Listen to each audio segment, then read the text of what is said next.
I'll give it a few seconds and then I'll get us started.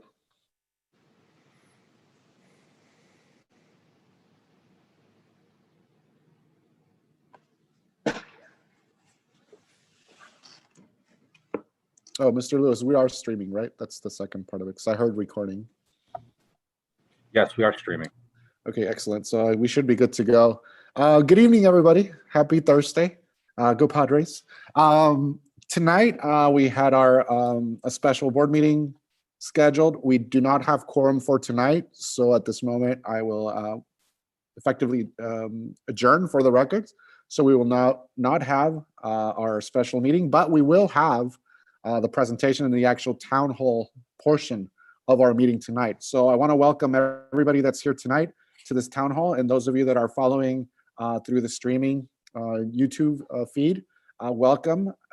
Please know that there's an opportunity for public comment by sending your comments to public comment at sysdschools.org.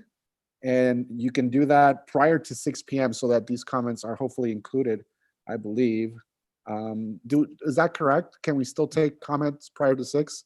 Okay, so we can take your comments prior to 6 p.m. Yes. Again, by submitting your comments to public comment at sysdschools.org. And tonight's town hall meeting is regarding or seeking community and stakeholder input regarding the development of the long-range master facility plan.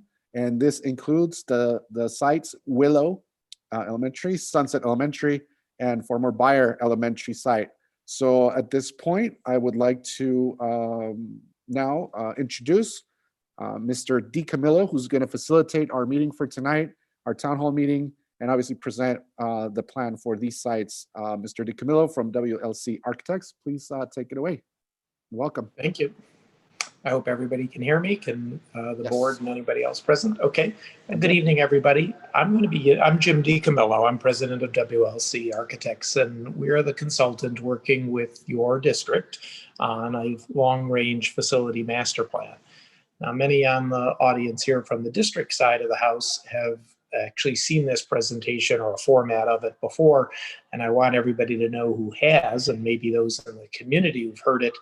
You may say, this sounds familiar, and that's good, because the intent of this messaging is that we give the same message all the way across the district to all the forums we're talking about. I'm the one giving the presentation and have, through everybody who's heard it, with master planning, because it is such a wide-ranging topic, it's really important that everybody hears the same formatted message. So if you've heard it before, you can sort of zone out, tune out, and chime back in when I'll ask for public comment or just general comment near the end. But I'll start with a primer, and I believe the district has my PowerPoint ready to share. And then I'm gonna do the traditional beep or ask for next slide each time. So Todd's gonna share the PowerPoint. And it's not super long, but it goes over the whole topic of master planning, which is really important. And right under the top, you'll see this is a session designed for community input. And in that photograph taken from a satellite, you can see the entire spread width of the San Ysidro School District, which is it's a lot of acres. But you'll also notice that all of the schools are grouped in the very western edge of the district. And that is really important. Next slide.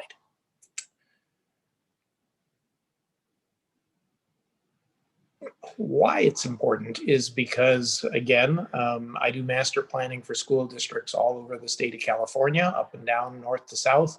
And it's important because when you have schools that are this close together, it's not uncommon for people to have been to many of the different schools in the district. We work in some major school districts all over the state. And in some of those cases, either rural or urban with lots of schools, it's not uncommon for people to have never been to any of the other schools in the district. They may not even really know them by name. But I would think at San Ysidro, that is not the case, that many people, the schools are close enough together that many of you in the community have actually been to each school site, or at least the one adjacent to it. The yellow highlighted hoop or circle in the lower left-hand corner of the map is the area that we're talking about this evening. Last week, we had a meeting about the northwest corner, Smythe, La Mirada, and the CDC. And then next week, or in about a week, we're going to have another meeting, the last of these, which will cover essentially the northeast quadrant of the district. Now, I don't mind comments regarding any of the school sites if you happen to be in the area and just know the school, or maybe used to work there or attend there or something. This is an open forum for community input, and it truly is a speak now and feel free to give anonymous input. We're looking for input from everybody. The agenda on the far right there talks about what we're going to go over tonight. And we'll go over, I'm just going to go over real briefly what master planning is, a lot about process, how do we go about doing the process of master planning, a little bit about product of what a master plan is, then focus most of our attention on the site-by-site descriptions of Sunset Byre and Willow, and then end up with an opportunity for the community to give input. Next slide. Real important for everybody to know where we sort of are in the process. The process of master planning is an awful lot about information and input gathering. And we seek input from stakeholders hither and yon, to use the phrase. It includes a number of different audiences. The audiences that we typically talk to, and it varies by community, by school district, but we of course talk to the school district because they're the ones maintaining the buildings, and they have a different perspective on facilities than the average parent, student, teacher, or whatever. They're maintaining a fleet of buildings that total up into the hundreds of thousands of square feet. We also talk to the individual school sites, and that means principals and staff. We already have interviewed each one of the principals, and I've toured each school in the district, so you'll see some of their input here in a minute. Tonight, we're on community groups, and that means the community at large, thus the highlighted circle here. And this is an opportunity. You don't necessarily need to have a student at one of these sites. Maybe you're a neighbor of one of these sites. Maybe the morning rush hour drives you nuts every day. I'm good. I'm not that good. We don't cure everything, but this is an opportunity for the community to speak up. And then occasionally we'll also get into actually talking to students and even governmental agencies. What do I mean by that? A lot of school sites are used in joint venture use for sports and other activities by community groups and government agencies like the city. So oftentimes it's important to talk to them as well because they'll have some input. Now remember, the major topic here is facilities, not education, not curriculum, or not some issue that's going on with the school in general. I'm an architect, and so we're going to be talking solely about facility master planning. Next slide. So here are the typical challenges. And if I was a doctor and you were to come to me with something that ails you, I would virtually guarantee that one of the things that would ail you, or maybe all of them that would ail you right now, would be one of the 6 criteria you see on the left or going down the slide. These flip-flop over time, and most recently in the master plans we've been doing, I would say for probably the last 5 to 10 years, security has risen to the top as a facility challenge. A lot of stuff in the news, obviously, and things around security, by the way, often uses the term safety and security. And so now we have added the COVID-19 pandemic to the issues of safety and security at the school beyond just the typical locking of doors and closing of gates.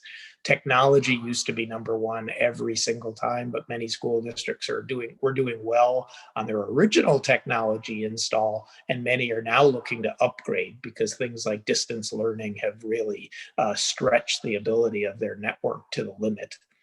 Evolution is an odd term, maybe when you think about facilities, but it is an important one. I've been practicing school architectural design for over 4 decades.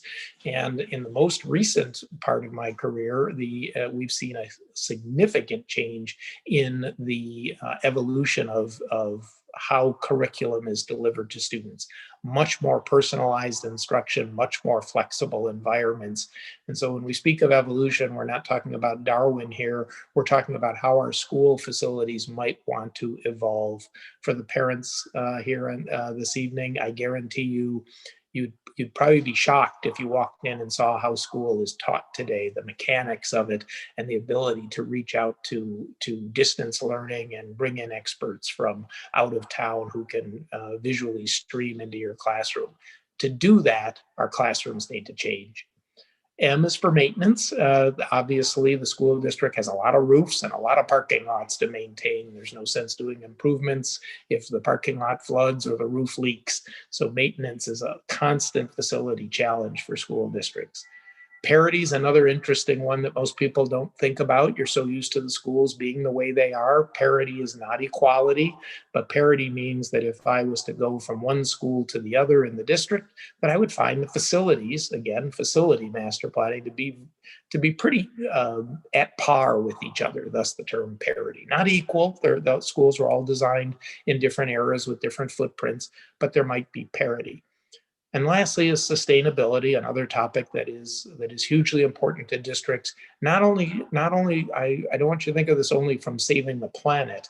I want you to also think of it as saving your utility bills and saving your turf fields and saving your parking lots and generating electricity and all the things that sustainability brings along with it. And even as important as clean environments, air changes in rooms and filters that help with viral infection and the like. All of this is interconnected. So if those are the challenges, what do you do about it? Next slide. As I said, if you came to me as a doctor and told me all those things were ailing you, I would probably tell you to do one of four things to remedy what you have. And those remedies classically are outlined as is shown on this slide. One is you build something you don't have. The analogy I give all the time is, hey, you know, we just got a hockey team at our school, but we don't have a hockey rink. So we need to build a hockey rink so that our hockey team will have a place to play. The second most common remedy is to renovate something you already do have. And the analogy here works in the inverse. We used to have a hockey team at this school gym, but we don't have a hockey team anymore. So can we please do something with the hockey rink, which is sitting out there with no ice in it? The third one is very, very common, and that is to improve the site and grounds. Our play fields need work, our play equipment and playgrounds need to be refurbished, our parking lot needs to be reorganized, making, you know, drop off and pick up a little bit easier to work with, or even just the entry to the school needs to be enhanced so that it's a more secure single point of entry to the campus. And this goes all the way to the property line. It could involve marquee signs and site fencing. And then the fourth remedy for the challenges that we talked about on the previous page is to upgrade the furniture, technology, and equipment. Now, you might think it's odd. I'm an architect. This is really not brick and mortar construction, but we actually do get involved in this. Probably the biggest sea change we've seen in schools in the last 5 years is the change in furniture. And that is creating furniture that allows that flexible teaching environments so that the kids aren't stuck in a desk they can't move, but instead are in more flexible seating so they can gather in small groups for instruction, or maybe turn to face the side of the room more easily, or wherever the instruction is going on within the environment. And obviously the technology backbone and the equipment to back it up. So if those were the challenges, these are classically the remedies. Now, these are not unique to San Ysidro School District. We see these everywhere. But I would hazard to guess that the remedies are on this page. And the key to master planning is lining up the challenges with those remedies, just as Cinderella's foot fits the glass slipper. Next page. I don't expect you to read all this, but I'll pick out a few because they're somewhat of teasers, if you will, towards community input. Security can mean a lot of things. So this is those same challenges repeated again, but now with some possible solutions. So security can mean even things like an access control system, number one. I'm not going to read all of them. I'll just highlight a couple. What's an access control system? It's a smart lock. If you stay in any hotel in America, they would probably have an access control system already. And many schools now have these. We couldn't do this 10 years ago. The technology wasn't there, but it is now, so that it means if there is an intruder on campus, the entire campus can be locked down from one push of a button up at the front office, or an all call, even from off-site, can lock the entire school. And then afterwards, you can actually record who came and went through a particular door. And this is important for schools when they're using their sites after hours. Maybe there's a community group or church who wants to use the school after hours. These are smart locks, so they actually remember who came and who went. It'll tell you which key. And if a teacher or anybody loses a key, the entire school can be rekeyed in a matter of minutes, not thousands of dollars for mechanical keys to all be replaced. Technology, I think we all know this one pretty well. But as you've experienced with homeschooling, distance learning, whatever you want to call it, virtual Zooming, you know that the backbone of the district is really important. The more video we try and push, the more bandwidth, as it's called, we need. And so this COVID-19 has tested us to the limits of how far we can go with the networks we currently have in schools. I often tell my clients there are probably more computers on at your local elementary school than in the entire neighborhood that surrounds it on any given day. And that's really important to realize how much access to information is needed to be at fingertips right on your local school site. Evolution, this is something that I hit on earlier, and this is talking about providing more flexible environments and upgrading the cabinetry and collaborative spaces within the school, so that you're not teaching to the old adage is you're teaching to the test.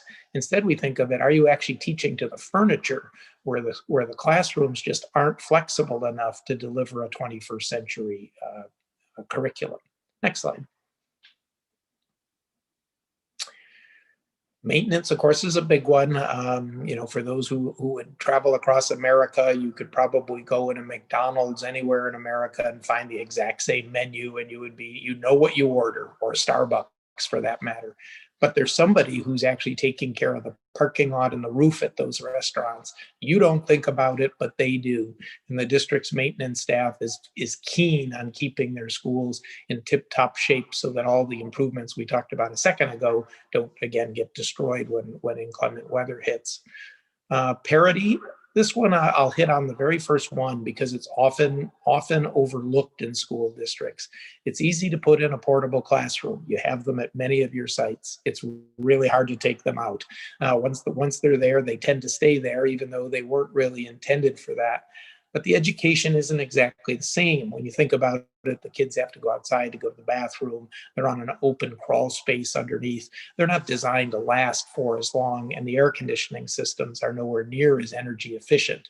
So many districts across California are looking at replacing, whenever they can and have the funding, replacing portables with permanent construction, so that the kids in those spaces have the same parity or similarity of education, direct instructional curriculum delivery as a kid in the permanent wing. And then lastly, I talked about this a minute ago, and I'll just touch on one with sustainability, and that's the very bottom one, which is enhancing natural daylighting. What the studies have shown is that the two biggest things that you can do to increase your test scores are to increase the access to natural daylight and increase the turnover of outside air in the classroom. Believe it or not, a lot of it obviously comes down to a very talented teacher with a willing student. But in terms of facilities, the two biggest things you can do to enhance your performance is access to daylighting and access to air changes that change out the air and keep oxygen flowing in the classroom. Next slide. So those were just a couple of hints of the sorts of projects that we look at. And when we look at the district, we look at it holistically. I'll give you an example real quickly back to the idea of an access control system. If you're going to put in an access control system, people ask me, Jim, where do we start? And I typically tell them everywhere, because unless you do this holistically across the district, you only have one school on this type of a system. So some projects that we have at the district across the sites will be site specific. Others will be district wide. It only makes sense to change out all the hardware, for example, pretty much at the same time. Tonight, we're going to look at real quickly Sunset, Willow, and then Bayer. Sunset obviously was all built at one time and is not that old of a site. So when I interviewed the principal, and that's it from a really tall ladder with the preschool in the upper left-hand corner, and then the main body of the school, of course, facing the northeast corner. When I interviewed the principal a couple months ago, actually, we got the following input. Next slide. I should tell you, the first thing I was told before I visited Sunset was, you're going to have trouble parking, and I lucked out because I got a parking stall right up front. Under the category of build something new, the principal didn't really have anything in terms of a facility that they don't have at Sunset, and that's not uncommon. It was all built at one time. It is not that old of a school, and so it was all master planned as a single campus. That's not true of many of your sites, but it was at Sunset. And by the way, these notes are a synopsis of what the principal told us in our interview. Renovating something old, again, same categories you saw earlier on. There does need to be some work to the main entry for those who have visited Sunset. It has a relatively decently organized single point of entry, but yet to go into it, you sort of have to cross the main hallway at Sunset. So I think we can do better, and the principal does as well, to have a more secure front entry where the only place you can go is to the front entry before you would be either buzzed in or allowed into the rest of the school.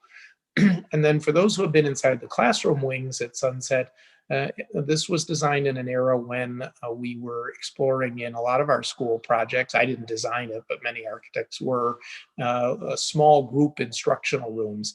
Well, a building doesn't come with instruction as to how to use it. And so what we found in our tour was that many of the small group instructional spaces off of the classrooms are not really being used as the way they were originally intended. So there might be a way to repurpose some of those. Again, this goes back to my hockey rink analogy, where those spaces maybe need to be rethought out a little bit.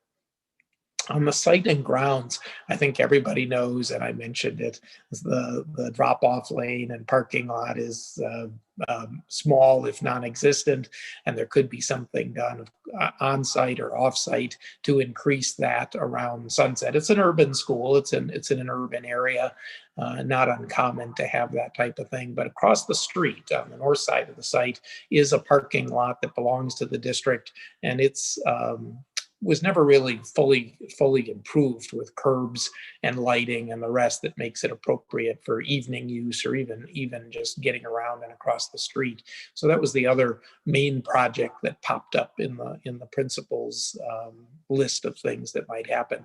We didn't talk a lot about furniture, technology, and equipment, but I guarantee you, if we come back now and revisit this topic with in the midst of Zooming, I think this might rise to the top again, and when kids are back on campus, to talk more about furniture, technology, and equipment. Next slide. Willow is very similar. It was all built at one time, and so therefore it was well master planned. It's not a school built in pieces over many years, all in the same architectural language. Another interesting site, but at least now we've got some drop-off lanes and some on-site parking. And yep, that's the freeway right next to Willow, and you'll see this in the next slide, which was the principal's input from interviewing there at the site. Next slide. So of the things that the principal mentioned about building something new at Willow, again, not much, because the school is relatively new and was all built at one time, so all master planned, but there's no student restroom that's adjacent or accessible to the playground. And so I was actually there during recess, and there could use some help there to have a restroom that kids can go to off the playground without sort of disappearing from supervising eye. that was the one facility need that came up as far as building something new. Renovate something old, not surprising. There isn't anything old at Willow. It's a relatively new school. So the principal didn't really have a list of things that were in need of either changing its purpose or renovating because it's gotten out of maintenance. There were a few things in the site and grounds topic, though, and that was to supplement the fencing along that freeway frontage and along Willow Road, where there's some areas that maybe could be more secure to secure the site in general. And add parking, or excuse me, add fencing in and around the parking lot retention basin. What's a retention basin? And now by code, we're required to retain stormwater on site. So when it rains, your water needs to go somewhere, and they don't like us just pouring it down the storm drain of the street. They like it to recharge the aquifer that's under your ground. So that requires the construction of retention basins on the site. But those can be a nuisance if they're just left open. And so there was some conversation about putting a fence around it. It's out in the parking lot. And then also consider new uses for some of the educational gardens. Those were well thought out when the school was designed, but as it turns out, they've become kind of difficult to maintain. And I don't want anybody to feel like, hey, we didn't do what we were supposed to do. That's actually quite common. We can have great plans for gardens we're going to create and maintain, and you may have these at your house and then find out nobody's maintaining the garden. So we want to get back in there and talk with them more about that. And again, because the school's new, there wasn't a lot of discussion with the principal regarding furniture, technology, and equipment. Last slide. Now talk about a blank slate. This is Beyer. This is the site of the old Beyer Elementary School. And by the way, for those watching this online, you can actually see these same photos. These are right off of Google Earth, which we use for a lot of stuff in my business. And it's really interesting for those who have never done it on Google Earth. You can actually go back through the slide shots off the satellite over the years. And if you want a tear to come to your eye, there is an actual picture of when the satellite went over Beyer and the school was being demolished during when the satellite flew over. So you can actually see the school. If you go back further, you'll see the school when it was there. But I think the slide right before this one on the satellite photo, because the satellite only flies over every so often, was actually the school being demolished. So that was the slide on Google Earth, not the slide in this show. I apologize. So that's the Beyer site, which in all shape and form is pretty much a blank slate. So that's the slideshow from beginning to end. You now learned a little bit about what master planning is. You've seen a little bit about the process. The product of master planning is really twofold. What you'll see in the end on the master plan are diagrams that outline some of these projects, and then cost estimates that go along with the projects, not costs. We're not actually bidding the work, but there'll be a forecasting of costs of what we think these projects will cost to do, and then the district will have some decisions to make about implementation. So that's what we'll talk about this evening. If anybody has any input from the public, I'm here to answer questions and scribe whatever input you can provide me. Thank you, Mr. DeCamillo. So I guess I'll ask Mr. Mata to see if there are any comments that were submitted prior to tonight's town hall.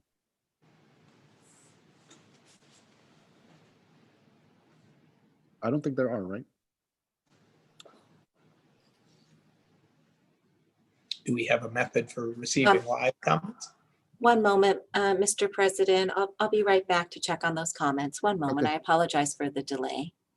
No problem. Just so that people are aware of, I'll just repeat the address. Our audience can submit public comment prior to 6, so it's considered. So there's still 25 minutes at the email publiccomment@sysdschools.org. So that was provided on our website, on the agenda, and if anybody wants to submit comments, public comment@sysdschools.org. You can still submit your comments regarding the sites, Sunset, Willow, and the old Beyer site. So we can do that. So Mr. Mata, are there any comments submitted? Mr. President, there are no comments at the moment. Sorry, Mr. President, we had a technology glitch on our end. We apologize for the My delay. computer froze. Quick there. Yeah. Dr. Potter, would you like to start comments at this point, or? Oh, Yes, I Catherine. would. Sure. Thank you so much, Mr. President. I'll just thank Mr. DiCamillo for his presentation for these 3 locations. I'll emphasize that the community of San Ysidro is very interested in the buyer site location and what our district plans to do with that particular location. I certainly appreciated the feedback that we received from our first virtual town hall meeting with some ideas regarding this site.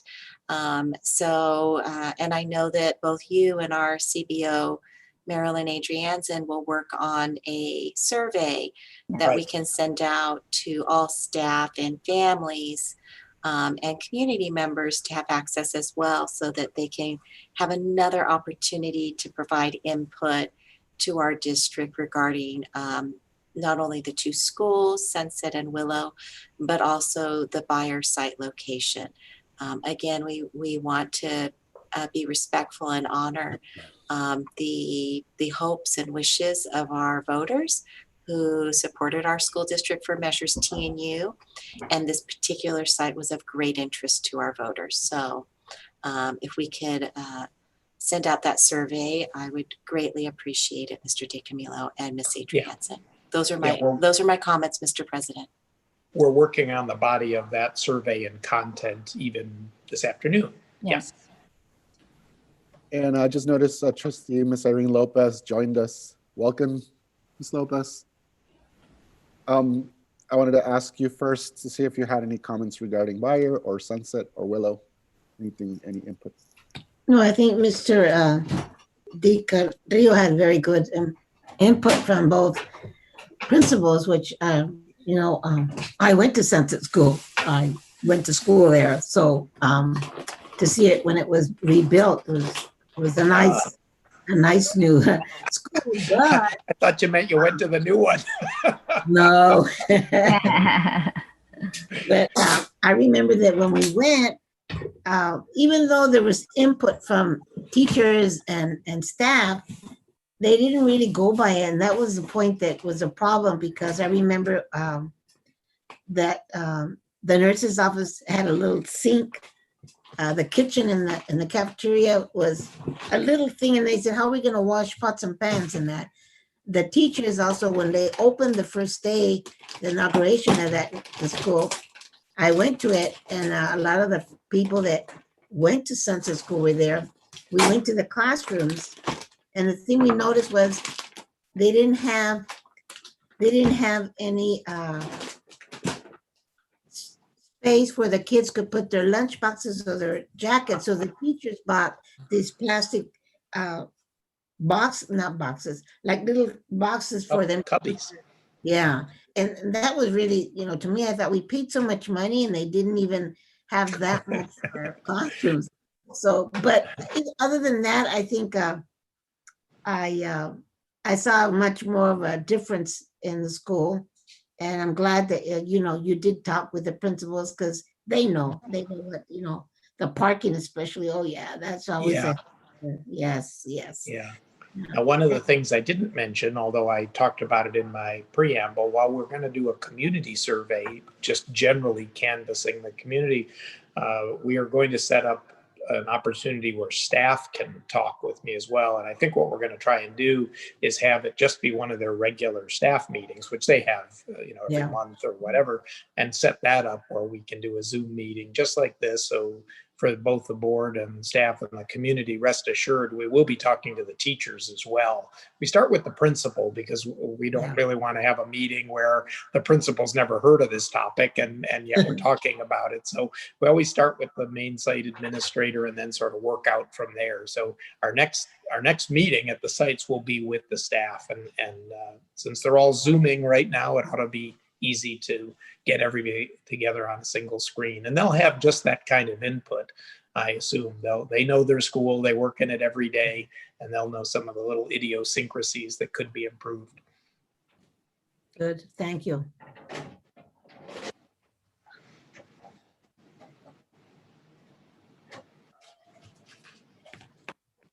That's all, Dr. Potter. I think it was a good presentation. I was late, I'm sorry.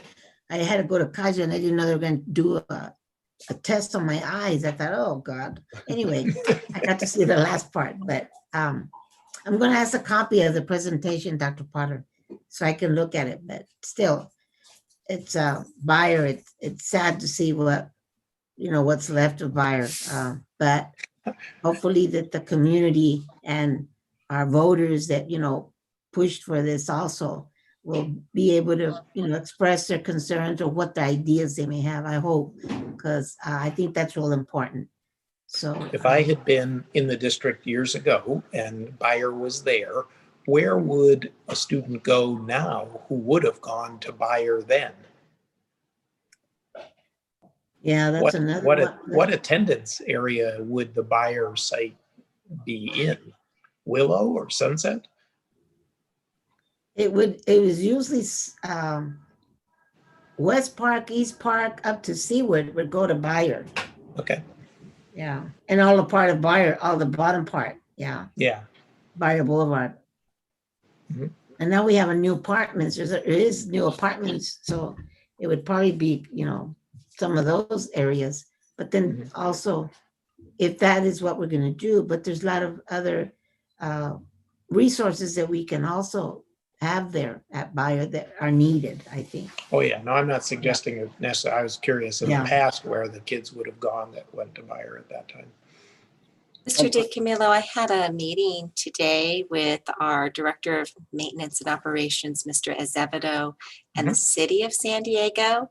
And as it turns out, just east of the Bayer Elementary School location is another lot of land Right. that the City of San Diego is working to develop as a park. A park. And correct. they told us today that they're going to try to call it Bayer Park, and they want to build a playground, a skate park, a soccer field, restrooms, and maybe even a route for mountain bike riding and hiking. And I mentioned that to you because, in your notes, it would be nice to connect with the City of San Diego to find out just how close these two locations are. I And if believe there's they're just about adjacent. I think I've seen renderings of that park. Yeah.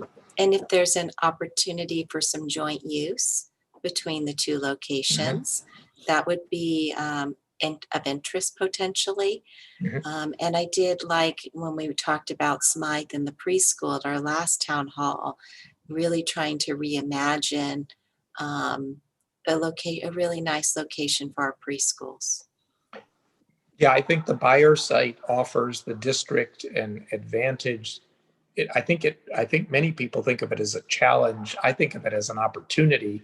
It's wonderful to have that site, even if it's to be used as sort of interstitial housing while you're going around working on other things. So it's a tremendous asset to have. It may serve a couple of purposes in the course of the T&U, if you want to call it, bond programs. So many districts would love to have a site like that to be able to use for things while they're going through them. You can't do everything all at one time. It all has to be done in steps. So the Bayer site is a luxury, really, for the San Ysidro School District to have that extra space to use. Yeah. Dr. Potter, I apologize. I was muted earlier. I received a message from Trustee Mr. Lopez, Board Clerk Lopez, who's tuning in live on YouTube. And he asked that I know we discussed a little bit about this at the previous meeting, but he asked that if we could discuss some potential options for that site. If we've received feedback from the community or we've received feedback from staff, or if we have any ideas and possible ideas and uses for that land. Dr. Potter, you're muted. Thank you for telling me I was muted. No problem. Sorry. So far, we've received a couple ideas, potential ideas for the site. Let's see. One is building a new preschool at this location. There was some interest in that. Another one is some type of resource for our students and families within the special education arena. Another idea was a partnership potentially with the MAC Foundation, and maybe creating some type of family resource center with resources for our families, particularly our families who are in the transitional homeless state at the time. Everything from washers and dryers to support with tutoring, books and things that a child might need and a family might need, to food bank, a kind of a permanent food bank location. All of those types of things are what the MAC Foundation CEO was talking about. And then today, the most current idea was to partner with the city of San Diego, because they're also developing Buyer Park, to see if we might have some joint use. And I like the idea that Mr. DiCamillo just talked about, which would be a mixed use, a property that has mixed use purposes or multi-purpose ideas for one lot, because the land is of the size that there are many wonderful things we could do for our community and for our school district. I agree, Dr. Potter. I think, like Mr. DiCamillo says, this is a huge opportunity to address a lot of the needs that we have, and maybe create a hub that's a place for families, students of our district that can have access to this location and provide different resources.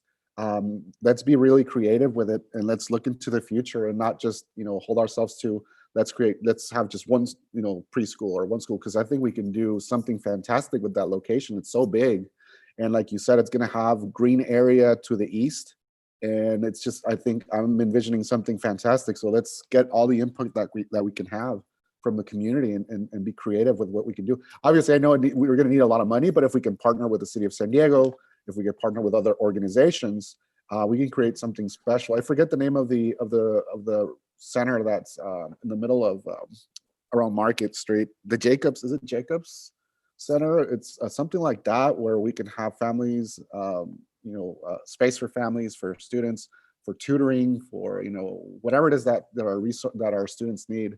I think it'd be an awesome location for students to seek those resources. But that's just me, and I hope that everybody in the community has an opportunity or continues to provide input, because we can't do it without the community. The community helped us pass TNU.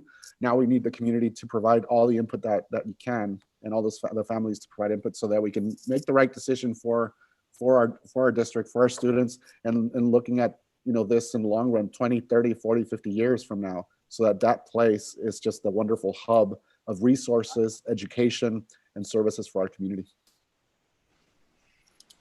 I think another suggestion was special ed, to utilize that premises also for special ed classes. And that's another thing that maybe would help us also, because we've increased a lot of attendance of special ed children more than ever. And sometimes we don't have actually the right facilities with everything. And I know that some parents, I know there is transportation, but I know that some parents would like to be at a homeschool like their children, their special ed. And I think that's something we can also think about, and also include some of maybe something special for special ed. Just like what is it? Where they have all the special therapists and all that at one site, and it helps. So that's another thing, another one that I would like to have. Yeah, we've heard similar input from everybody we've talked to. It's in my line of work, it's important to understand what I'm not hearing as much as what I am hearing. And one of the things I'm not hearing is anybody really say, hey, Jim, we should put an elementary school back on that site. So there seems to be consensus growing around a different type of a facility, not essentially just building an elementary school there, or your classic neighborhood school. So we'll continue to keep our ear to the tracks, as I always say, and listen for input. But again, always remember, it is important what people are not saying as much as what they are saying. So Yeah. I agree with the earlier comment and all throughout that there's an opportunity here to do something really creative. And when you do something really creative, that's a process in and of itself. I don't want anybody on the audience here, either on live stream or here, listening to us now, to think, oh, you're just going to go back, design something, and it comes out of a box. No, that's not how it works. It's a process in and of itself with input, gathering, and sketching, and coming up with something where the stakeholders have input even to it when it becomes a real project. So it doesn't need to begin and end in a community meeting like this. There'll be lots of time for input. I like that. As long as we're better than all the developers trying to develop the Mission Valley side and the sports arena side, I think we're going to do very well. I think we have a better team. And, Yeah. we'll Well, I'm do gonna very get that hockey. I'll get that hockey rink in here sooner or later. I'll get the hockey team. We do have some fantastic soccer fields being installed, right, Dr. Patterson? Yeah. I mean, we have so many things happening in this district. We're Yeah. going to play some very competitive soccer soon. I guess we have a few minutes. We had a deadline of 6 o'clock for public comment. I guess I can ask to see if there's any public comment being shared from those in our community. I mentioned earlier that the email was publiccomment@sysdschools.org. So maybe we received some. I don't know if we have. Mr. President, at this moment, we do not have any public comments. Excellent. Yeah, and we can continue to receive them at the close of this town hall meeting, and they will be directed to Mr. DiCamillo. Excellent. So so before we close the meeting, I would like to just share, I believe our next meeting is the 29th? Thursday, the 29th? Yes, the Yes, it is. 29th. So next meeting, for those of you, for those here in attendance and everybody out there on the live stream, and anybody that listens or watches this video eventually, our next town hall meeting will be held at 5 p.m. on the 29th of October, Thursday the 29th, so right before Halloween. And we're going to be discussing Vista Del Mar and Ocean View Hills, right, I believe. And Sims. Oh, and Sims, right? Yeah. Those three sites. So San Isidro Middle School, Vista Del Mar, and Ocean View Hills. Correct. Those are scheduled for the Thursday, the 29th of October. So pencil it in, write it in. Hopefully there's no Padre game at that time. Oh, actually, hopefully there is. The World Yeah, I Series. was gonna say. Hopefully there is. Also, Dr. Potter, if there is people that didn't actually get the notice, people that voted that do not have children but are from our community, they'll be able to give their opinion, even if it's just Vista Del Mar, Ocean View Hills, and Sunset, but they'll be able to also give their input. I hope that we'll be able to do that little postcard that you said, maybe that would help, because that's why I asked that we could do something for those families that asked me why they didn't know about it. They didn't explain, they didn't understand what it was for. And I told them, well, it's the money that we got from, well, it's the bond. Mhm. That's what it is. So they said, well, we voted for it, but we didn't get any. And I thought, well, that's probably why we need to go out and reach these people and let them know that they have a voice in this also. And I told them, this is your community, and you have a right to what you think you saw. And the first thing they said was Bayer built another school. We need Bayer built again. And I go, well, then if that's what you want, you need to let us know. So I did let them know that they could write also to the district. And if one of them said, I don't speak that much English, but can I write something? Yes, you can write to the district. Yeah, so hopefully we'll get more input by the 29th. I think this will give us time also to spread the word more. Thank you, Board Member Lopez. Yes, we're going to outreach with a survey they can do online. And then also we'll make sure to communicate our address, and they can write to us in any language. We'll be able to interpret it from here. And they'll also be able to, we'll send out a phone number. So if they want to just call and give us their verbal input, they could do that as well. So we'll have 3 different venues for them to give input beyond these town hall meetings. And also, I know Mr. DiCamillo is visiting the schools to talk with staff as well. Okay, good. Excellent. All right, so are there any further comments or information anybody would like to share? If not, then all that I now need to do is thank Mr. DiCamillo for the presentation and for the input and information. Thank you to staff for putting this meeting together, Mr. Lewis, Monica, and Miguel, and Trustee Lopez and Trustee Martinez, who are watching through our YouTube feed, and everybody out there that's watching. Please send us your feedback, send us your the things, your ideas to public comment at sysdschools.org. It doesn't matter if it's past 6 o'clock, anytime. We really need to get input from you, from our community.